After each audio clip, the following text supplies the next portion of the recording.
రాజశేఖర్ గారిని కలవడానికి ఒకసారి నేను వెళ్తే ఆయన ఆ డ్రెస్లో ఉంటాడు ఇప్పుడు, పంచికట్టు.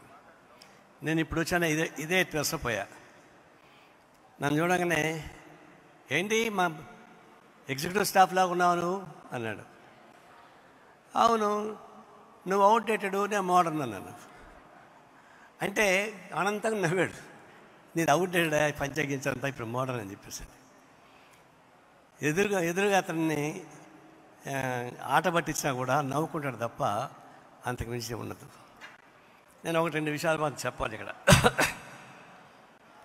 నాకు రామకృష్ణ చెప్పాడు ఆయన గురించి.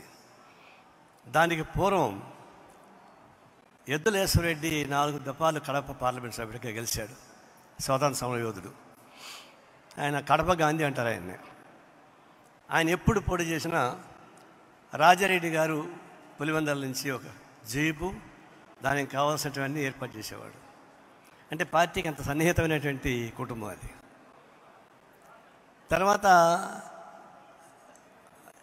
రాజశేఖర్ గారిని రాజకీయ నాయకుడిగా చూడాలని చెప్పేసి ఆయన కోరిక.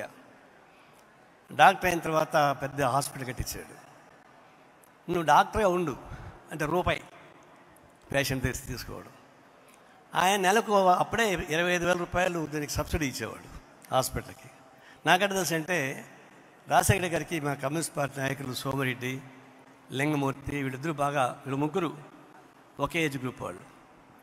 నేను పోయినప్పుడు తీసుకెళ్ళి పరిచయం చేశారు. మేమంతా ఒకే గ్రూప్ వాళ్ళు, ఏజ్ గ్రూపే. ఇప్పుడు జూలైలో పుట్టాడు, నేను డిసెంబర్లో పుట్టాను.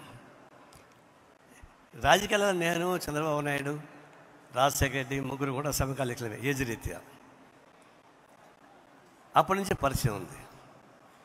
ఆయన ముఖ్యమంత్రి అయిన తర్వాత విశాలాంధ్రకు సంబంధించిన మేము అడిగితే ఆయన చెప్పేది ఏంటంటే